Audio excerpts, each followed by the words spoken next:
Ago.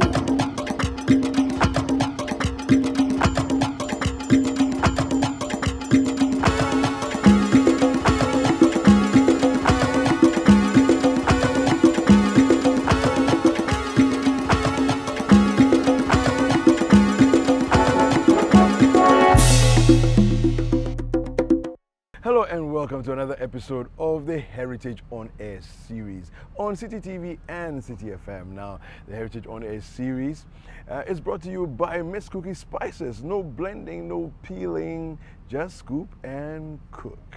Yes, my name is David Kwekusechi. When we're back after this short break, we'll bring you the story for today. Ago.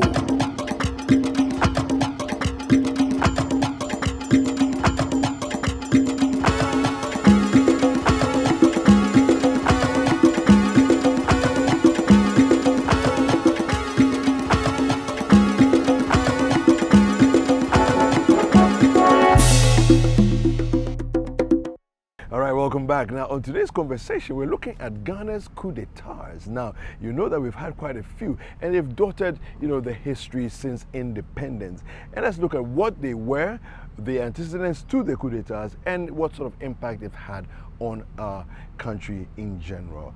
Historian Kweku Dako Ankara has joined us once again. Kweku, how are you? I'm fine. Good. All right, so let's get right into it. Ghana's coup d'etat. So we had independence, the country was in euphoria, we were excited about what the prospects held, and in 1966, there was a coup d'etat. Let's talk about the various coup d'etats that we've experienced. Good. So in 1966, 24th February, many have called it the dark day of the country of Ghana. Others also see it as a liberation day of Ghana. It all depends upon which political spectrum one belongs to. If you are of CPP fraternity, then it is a very dark day for you. If you are also of UP tradition, it is a liberation day for you. And then there is also the general consensus by academics, as well as well-meaning people.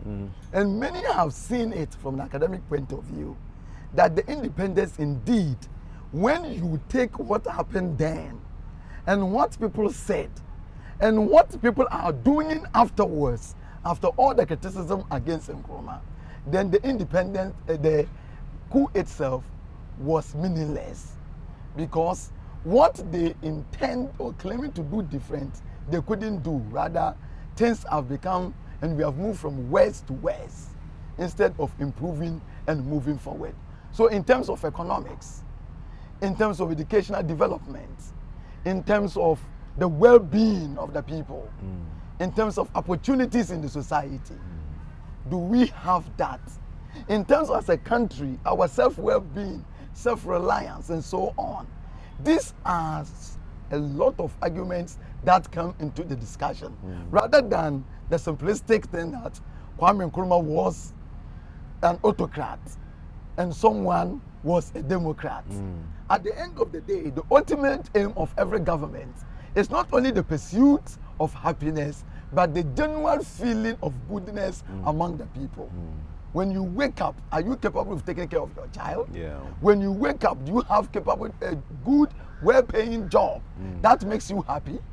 If the goodness of the people, the happiness of the people is not there, then democracy itself or governance itself is meaningless, and there is no need. Okay. And some people will argue that government needs to exist. That is, anarchists like Thoreau will argue in that way. So the independence, the coup d'etat of 1966 was something that its perpetrators, it occurred at a time when the president was out of the country to Hanoi, Vietnam, to go and broker the peace deal on the Vietnamese war. While he was there, the coup occurred. The coup, which was perpetuated by Emmanuel Kotoka from the Kumasi regiment, okay, and Hale of the police, the commissioner of police, and then another deputy commissioner, Anthony K. Doku. These were people who were the original architect of the 1966 coup. Okay. And they call it Operation Cold Chop. Operation Cold Chop. in this operation called CHOP, they, in order to bring other people in so that it doesn't look like it is an Ewe coup against someone, against the leadership of the time, they recruited Afrifa, okay, to be part of it, and they recruited Ankara, who is also a Ghana, to be part of it, and then they recruited General Albert K. Okran also to be part of it. I see. And these people will come and form what will constitute the National Reconciliation, National Redemption Council, NRC, which was the government that was born out of the coup by the National Liberation Council, NLC, which did the coup. I got that fine. Yeah. So the NLC that did the coup and in the 1966, in that coup, were people who were originally the high top ranking police and then military brass, joining with other ranks to overthrow Nkrumah.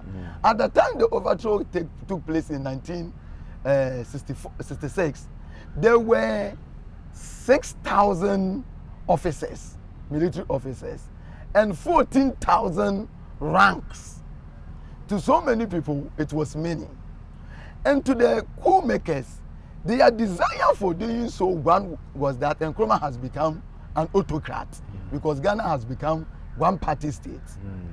And what even annoyed those people from the regular army was that by 1963, Nkrumah has fired General Alexander, who was a British, who was the commander of the army. And in his place, he has constituted what is called President's Own Guard Regiment, POGR, in 1963. And the POGR is under his direct supervision. And they were trained by the Russians and later by the Chinese in places like Oponglo, Afenya, at Akosombo, and some at Elimina. Okay. And these people were said to be given the best of military training, best of military dress, and this angered the regular army officers.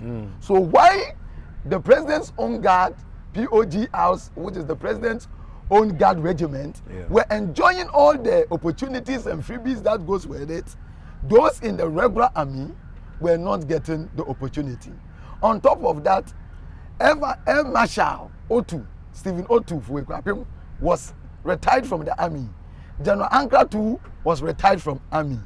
So when this group of people, Kotoka, Hale, and Deku, recruited all these people, they already harbor certain sentiments against the newly emerging POGR of the president. Okay. So they were ready to participate to overthrow Nkrumah. And that is how the 1966 coup came about, because a group of like-minded people found themselves meeting together to overthrow a leader they perceive as not only an autocrat, but who was also bringing disorganization in the regular army. Okay.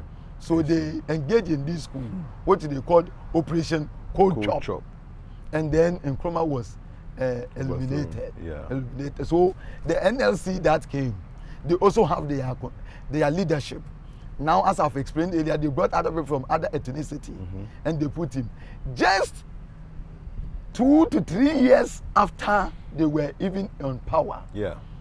By 67, there was a counter coup by people who were also loyal to Nkrumah, led by a young military officer, Samuel B. Atta. Okay? And Atta also went round. He waited till his boss, they were then stationed at close to the Ghana-Togo border. His boss, Achab, has left for peacekeeping training. And he took the opportunity to organize his friends. And then he got Yabua, Moses Yabua, to Lieutenant Moses Yabua to be part of his idea, conspiracy. And then he brought on board Emmanuel Osewusu to be part of that conspiratorial group. And they decided to also make a counter coup. They were able, in those days, when you want to do coup, you capture GBC, the airport, and certain important areas. Unlike today, that there are a lot of places you have to grapple with. They were able to overpower the GBC. They were able to go to the airport And they were even making announcements, mentioning names of people who they claim were coming under the new government. Unfortunately, they met another group of people. Just like the first coup d'etat also had to fight the president's own guides, who gave them massive resistance by General Major Bawa at that time, and even losing his life at the time.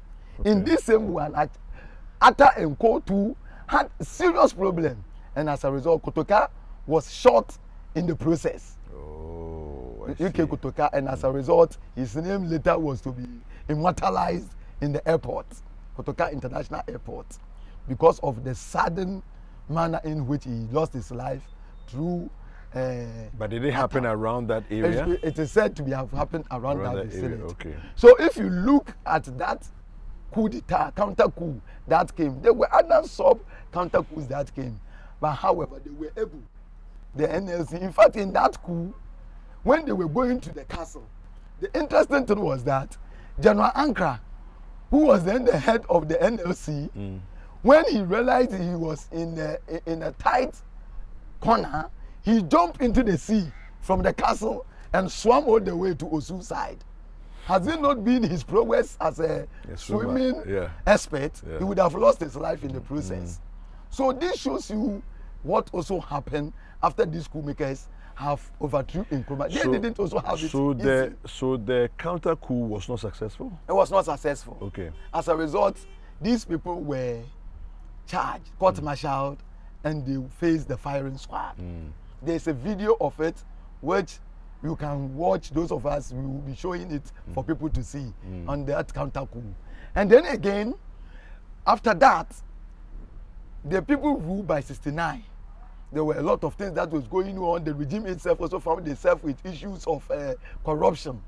Ankara was forced to resign for his involvement in certain bribery allegation regarding Nzalabe. So was Ankara part of Buzia's government? Because it wasn't. Because 69 Buzia was now. Yes, in 69 was when the election took place. Okay. But Ankara was removed from 67 going. Okay. So when this issue of corruption came about, Ankara was removed, and then young Afrifa was promoted because the regime's two most senior members, J.E.O. Nunu, refused to take the position. Okay. A.K.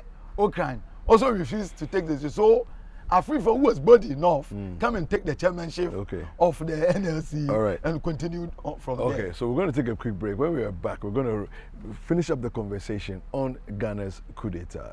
Ago.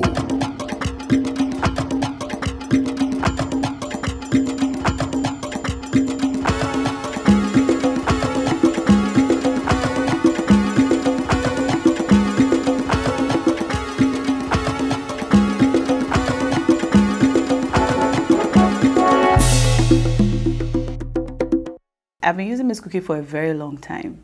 Here's the thing, I don't have time. I really don't have time. When I enter the kitchen to prepare a meal, the last thing I want to do is spend so much time trying to peel things. I want it ready-made, and Miss Cookie Spice gives me that with real organic spices. I think I like the ginger mix because of my childhood memories of peeling ginger. I also love the kelewele. We never made kelewele at home. It was one of those things we always bought, you know, like Auza Kuku. So when I discovered the Miss Cookie kelewele mix, I thought, oh, I can do kelewele at home. So I started buying it. And I started buying it for all my friends and family abroad. And it tastes just like the roadside kelewele, if not better. I can't pick a favorite because I also like the chicken mix. It's very convenient to just put the chicken in the pan and put the mix in it, you know, instead of having to peel garlic. And I keep discovering new variants. But the main things I like to make, really, one is kelewele with Miss Cookie Spice and jollof rice. And my chicken. Shall I go on? Ago.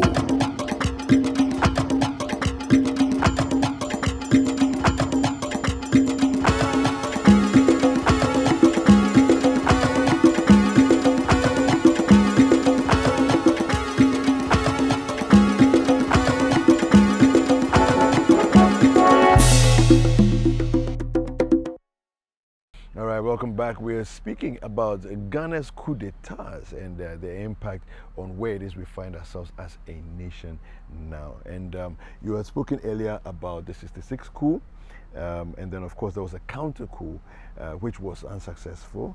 And so at this point, General Ankara was in charge of the country, but he himself was he resigned? Was he sacked? What happened? And then Afrifa took over. He was forced to resign as a result of the Nzarba bribery allegation, and some members also of the organization. Bribery allegation. There was an allegation that he has collected some form of money from business interests, and did not account for. And that same issue will go and affect other members who were also gangs, like Alex Atenemils, Peter Alajete, and Atokwashi.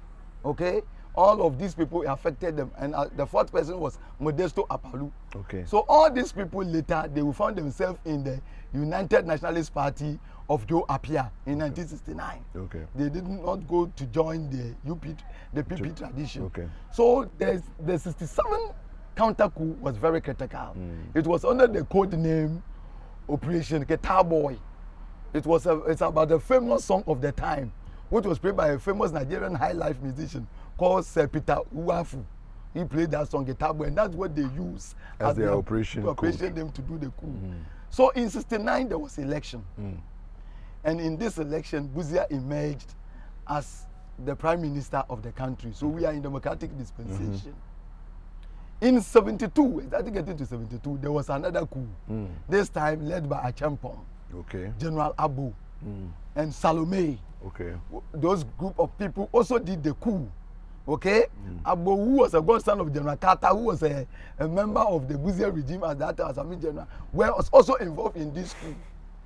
And these people constituted themselves, including Kwame Ban and others, who also came together and then started that coup against Buzia regime, accusing it of high inflation, apartheid dialogue with South Africa, as well as undemocratic tendencies of the Buzia administration.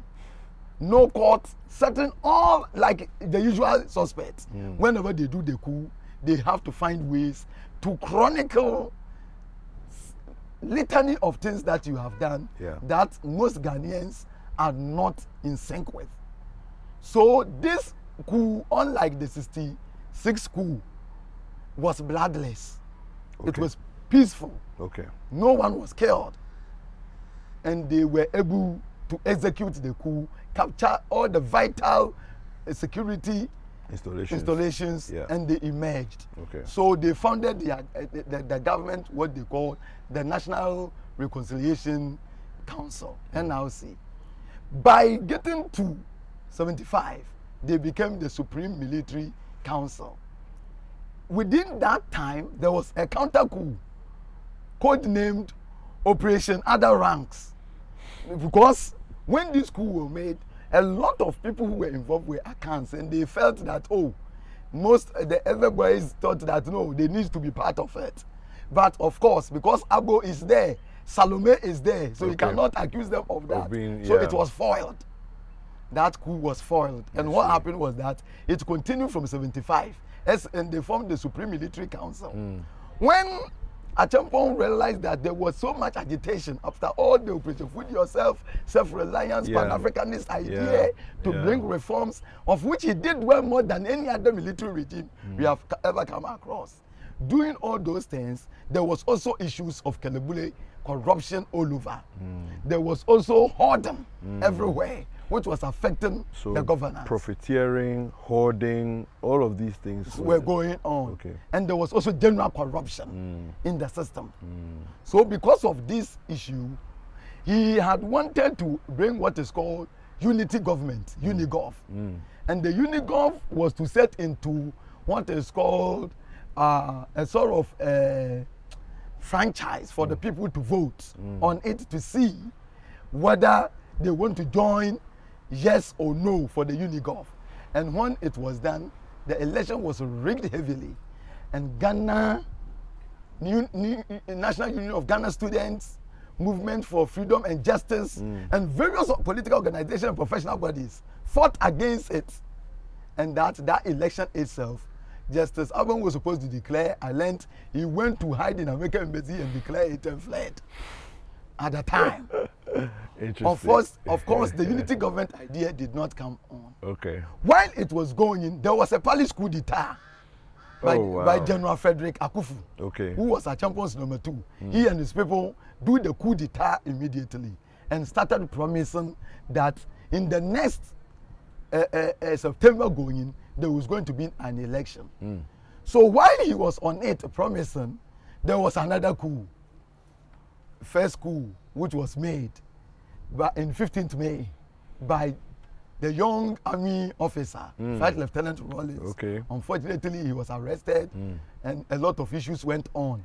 And then on the June 4th, he re-emerged with his people. The counter coup people were interested in it. Wachijan, Adebuga, Akatafori, and all the young Turks who were interested that it is not the duty of the army to be involved in politics, and they are bringing the name of the army into disrepute. So these were people who were interested in the reputation of the army, that they need to safeguard the interest of the country in terms of security and ensure rights are that they are not to govern.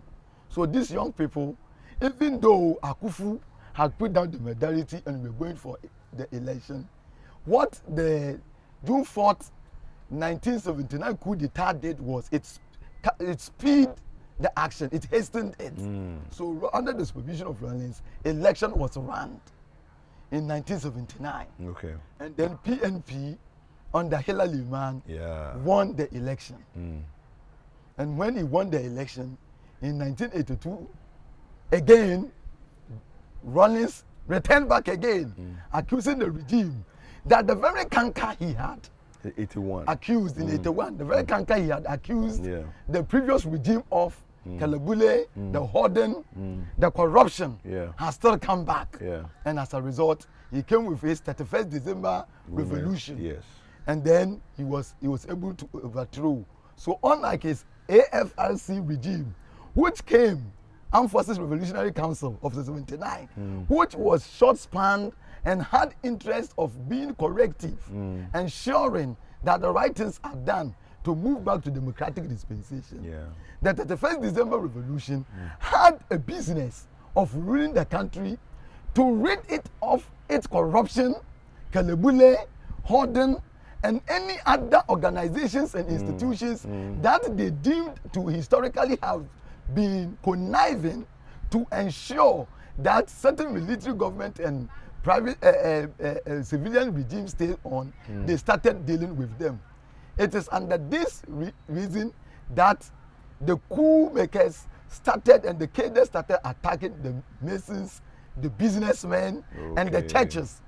So in Nyamisompa Church, for instance, at Gomwekom Krum was off. Jehovah's Witness was banned.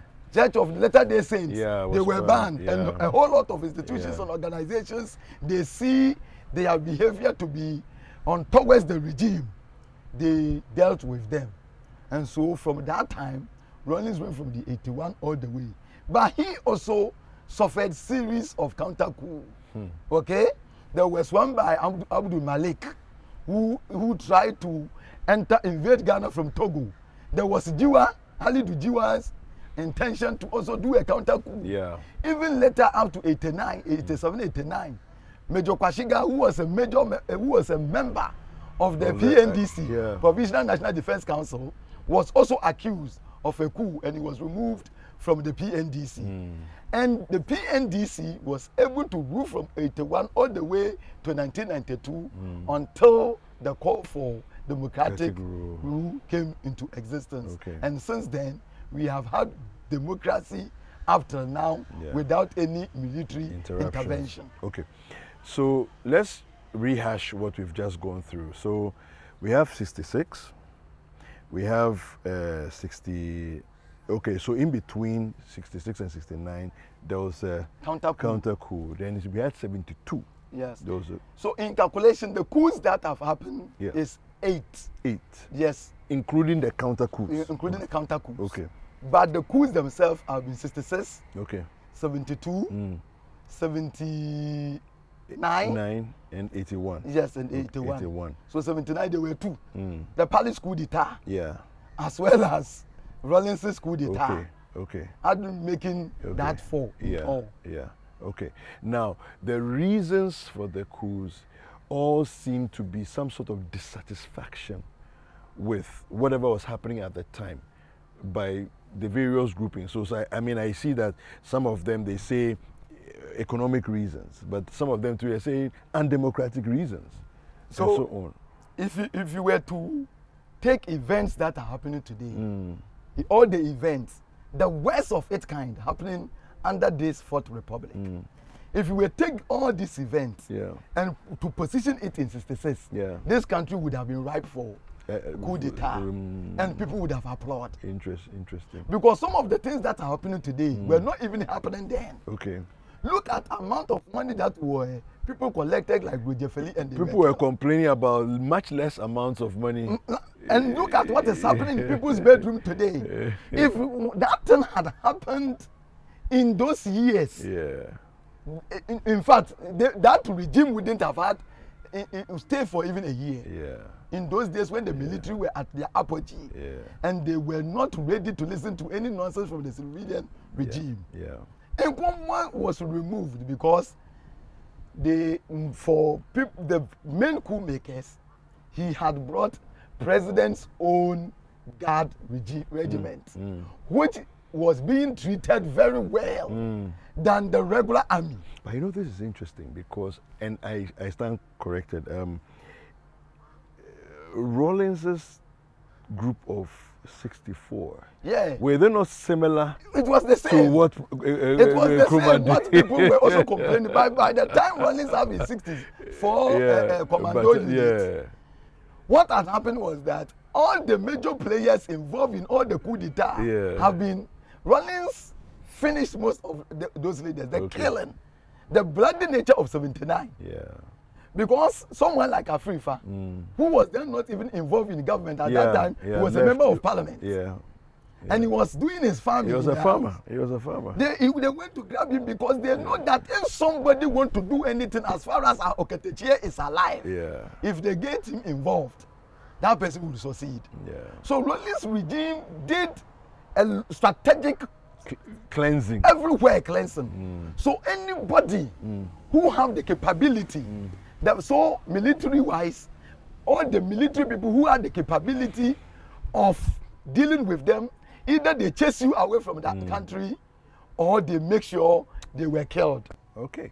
Well, this is what we have here for today's episode of the Heritage on Air series. Thank you very much, Kweku, for taking us through Ghana's coup d'etats.